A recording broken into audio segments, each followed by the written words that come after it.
Hi guys, எல்லாருக்கும் வணக்கம் guys. இந்த வீடியோவில் நம்ம என்ன பார்க்க போகிறோன்னா, உலகில் தலை சிறந்த அணி இந்தியா தாங்க. கண்டிப்பாக இந்தியாவில் வீழ்த்தனா அந்தளவுக்கு ஈஸி கிடையாது. இதே போல் போச்சுன்னா 2027 சவுத் ஆஃப்ரிக்காவில் நடக்க போகிற ஒரு நாள் வேர்ல்டு கப்பை கண்டிப்பாக இந்திய அணி தாங்க வெல்லும். இந்திய அணியை பார்த்தாலே பயமாக இருக்குங்க அப்படின்னு சொல்லிட்டு முதல் ஒரு நாள் போட்டி நியூசிலாந்து அணி எதிரான இந்திய அணி 300 ரன் சேஸ் பண்ணி சாதனை படைச்சிருக்காங்க.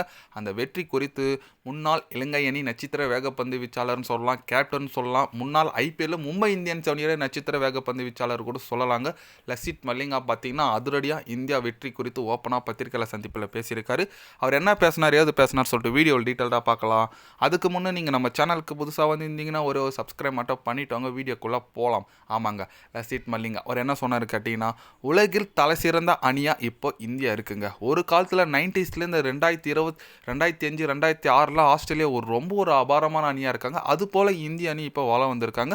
அதுக்கு முக்கிய காரணம் ஐபிஎல் மூலிமா இந்திய அணிக்கு நல்ல பிளேயர் கிடச்சிருக்காங்க. இந்த வெற்றிகளுக்காக முக்கிய காரணமாக ரோஹித் சர்மா, விராட் கோலி பார்க்குறேன். அவங்களோட அனுபவம் இந்திய அணிக்கு ரொம்ப கை கொடுக்குதுங்க.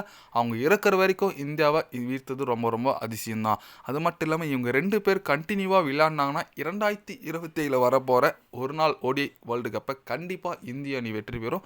அவங்க ஒரு லெஜெண்டாக இப்போ இருக்காங்க. கண்டிப்பாக அவங்க வேர்ல்டு கப் அடித்து கொடுத்துட்டு தான் போவோம்னு சொல்லிட்டு ஒரு வெறி கொண்டு இருக்காங்க. நியூசிலாந்து அணியை பார்த்தா எனக்கு கொஞ்சம் பாவமாக தாங்க இருக்குது. கண்டிப்பாக இதேமாரி போச்சுன்னா நியூசிலாந்து அணி ஓடிஐ சீரீஸில் வெற்றி பெற மாட்டாங்க. என்னை பொறுத்த வரைக்கும் இந்த ஓடிஐ சீரீஸை 3-0 சொல்லிட்டு இந்தியா தாங்க வெற்றி பெறும் அப்படின்னு சொல்லிட்டு நம்ம லசித் மல்லிங்கா பார்த்தீங்கன்னா தலைவன் ஓப்பனாகவே தாக்கி பேசியிருக்காருன்னு சொல்லாங்க. நியூசிலாண்டு 3-0 சொல்லிட்டு இந்தியா தான் வெற்றி பெறும்னு சொல்லியிருக்காரு.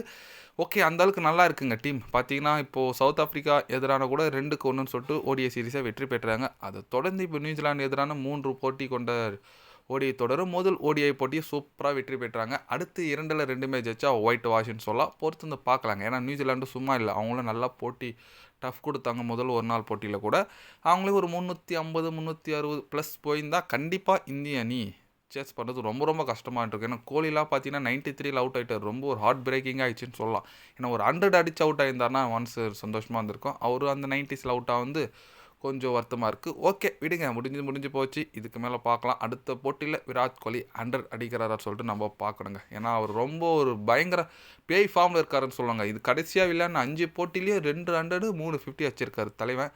அந்தளவுக்கு ஒரு தரமான ஒரு சம்பவம்லாம் செஞ்சுட்டு வந்துட்டுருக்காரு. பொறுத்து வந்து பார்க்கலாங்க. நீங்கள் சொல்லுங்கள், நம்ம இந்திய அணி இந்த முதல் ஒரு நாள் போட்டி வெற்றி குறித்தும் கோலி சதம் அடிக்காமல் விட்டது குறித்தும் உங்களோட கருத்துக்கள் என்னன்னு சொல்லிட்டு மறக்காமல் கமெண்ட்டில் கொஞ்சம் சொல்லுங்கள். இது போன்ற ஸ்போர்ட்ஸ் நியூஸை தெரிஞ்சுக்கணுன்னா சேனலை சப்ஸ்கிரைப் லைக் ஒன்று பண்ணிக்கோங்க.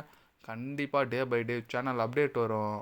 மறக்காமல் சப்ஸ்கிரைப் மட்டும் கொஞ்சம் பண்ணி வச்சுக்கோங்க. நன்றி, வணக்கம்.